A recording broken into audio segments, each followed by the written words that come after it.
कक्षा 11 के हमारे एमपी बोर्ड के सभी विद्यार्थियों की जो फिजिक्स का पेपर है वो 14 मार्च के दिन है और उसी श्रृंखला में मैं आपको एक ऐसा पेपर लेकर आया हूं परीक्षा हाल में। इसी में से सारे के क्वेश्चन आपको देखने को मिलेंगे। चलिए तो बिना किसी देरी के शुरू करते हैं।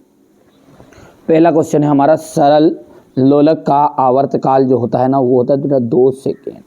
कितना होता है? 2 सेकेंड। गैस की अणुओं में जो गति होती है वो होती है त्रिविमीय गति। ठीक है। सेल्सियस तथा फ़ारेनहाइट पैमाने पर निम्नलिखित में ताप समान होता है -40 डिग्री सेल्सियस। ठीक है। निम्नलिखित में से कौन सा ऊष्मा का मात्रक नहीं है? देखो इनमें से कौन सा ऊष्मा का मात्रक नहीं है तो बाकी सब है। अंश सेल्सियस नहीं है। समतापी प्रक्रम नियत रहता है तो ये ताप में क्या नियत रहता? ताप रहता है। और सेल्सियस पैमाने का परम शून्य ताप होता है -273 डिग्री 0.18 डिग्री सेल्सियस। हो गया भैया। यहाँ से हमारे इंग्लिश मीडियम वाले बच्चे बढ़िया से कंप्लीट करेंगे। ये देख सकते हैं, ध्यान से अच्छे से तैयारी करना पड़ता है ना। इनमें से आपके 100% क्वेश्चन पूरे के पूरे आ रहे हैं। अब है प्रति बल का विमीय सूत्र।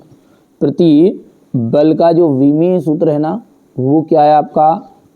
M L इनवर्स और T ऋण 2। ठीक है। 0 डिग्री सेल्सियस पर ध्वनि का वेग जो होता है वो कैसा होता है? तो ध्वनि का जो वेग होता है ना वो होता है 332, यहाँ पे लिख दूँ 32 मीटर पर सेकेंड। जब किसी ऊंचाई से किसी वस्तु को क्षैतिज दिशा में फेंका जाता है तो उसका जो पथ है वो हो जाता है परवलयाकार।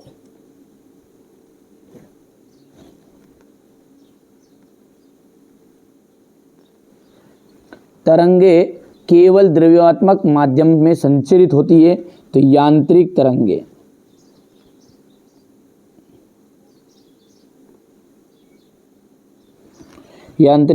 केवल द्रव्यात्मक माध्यम में संचरित होती है। बल के आवेग का MKS मात्रक हो जाएगा न्यूटन × सेकेंड।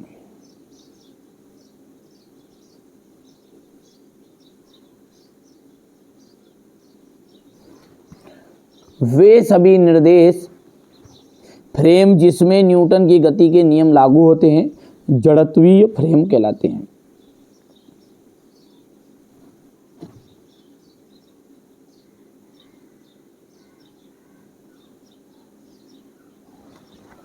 हो गया इतना। इसके बाद में यहाँ से आपको देखना है ये क्वेश्चन नंबर 2 हो गया है। अगला देखते हैं। अब है जोड़ी।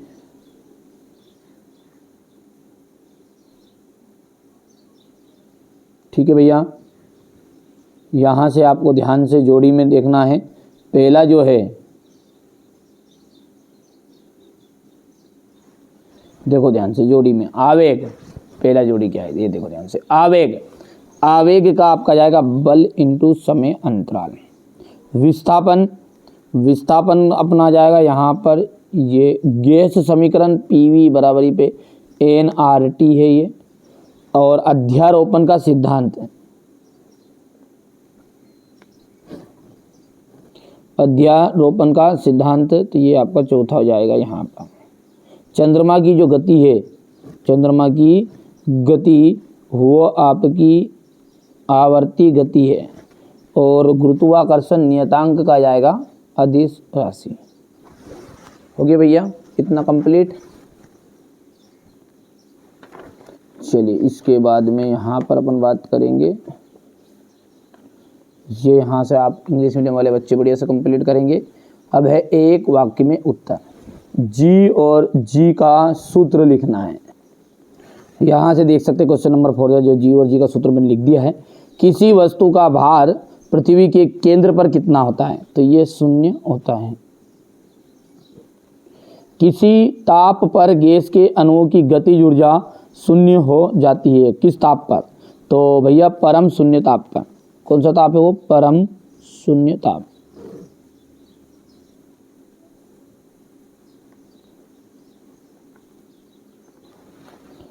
द्रव चालित लिफ्ट किस सिद्धांत पर कार्य करती है? पास्कल के नियम पर।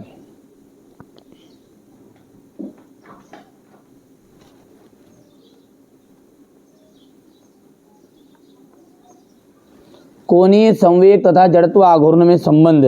तो कोणीय संवेग बराबर ही होता है जड़त्व आघूर्ण इंटू कोणीय वेग। तो यहाँ पे लिख देता हूँ मैं इसको,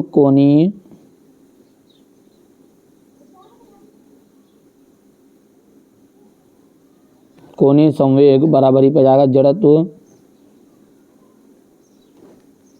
आघूर्ण इंटू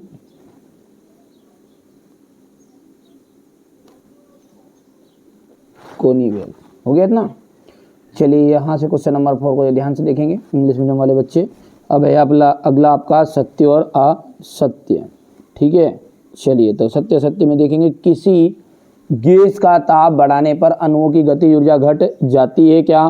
ठीक है, तो यहाँ से अपन देखेंगे गौर से, तो घट जाती है नहीं, बढ़ जाती है।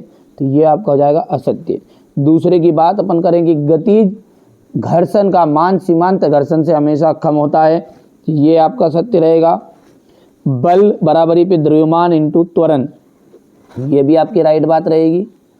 और इसके बाद में जाएगा गैस के दाब का त्वरण, दाब का अच्छा कहाँ लिख दिया? गैस के दाब का कारण उसके अणुओं का पात्र दीवारों से टकराना है। ये आपका भैया यहाँ पर है ना सत्य रहेगा।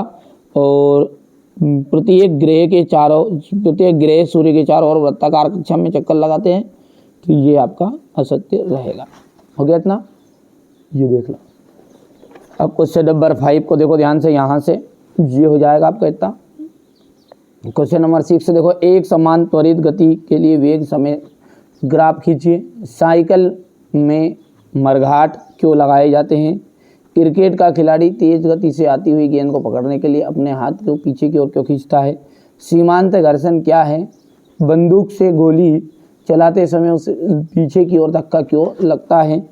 तीव्र गति से आ रही बस एकाएक रुकने पर यात्री आगे की ओर गिरते हैं क्यों? हो गया इतना? यहाँ से क्वेश्चन नंबर 9 देख सकते हैं आप, जी का मान कहाँ अधिकतम और कहाँ न्यूनतम होता है? उष्मागतिकी का प्रथम नियम लिखिए। परम शून्य ताप क्या है? इसके नीचे भी ताप हो सकता है क्या? ठीक है, वोल्टेज में नियतांक क्या है? इसका मान बताइए। इंजन की दक्षता से क्या अभिप्राय है? उष्मा की चालकता गुणांक का मात्रक तथा विमी सूत्र लिखिए। आगे की बात करें तो न्यूटन का सार्वत्रिक गुरुत्वाकर्षण का नियम बताना है। चंद्रमा पर वायुमंडल की अनुपस्थिति के का कारण बताइए।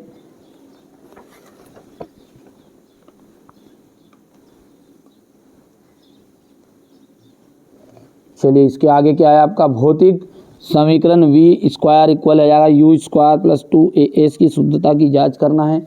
यहाँ से आपको क्वेश्चन नंबर 15 देखना है कि घूर्णन गति की का ऊर्जा का व्यंजक कार्य ऊर्जा प्रमेय क्या है? इसे सिद्ध कीजिए। एक हल्की तथा भारी वस्तु की गति ऊर्जा समान होते हैं, इसका वेग कितना होगा? ये क्वेश्चन नंबर आपका 17 ध्यान से देखो, स्क्रीनशॉट लो फटाफट।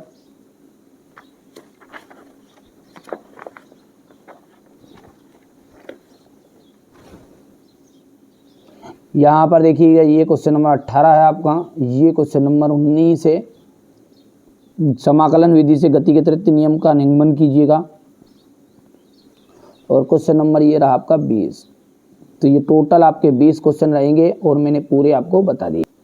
चलिए तो ये मैंने आपको फिजिक्स का एक पेपर बता दिया है जो कि 11th क्लास का है।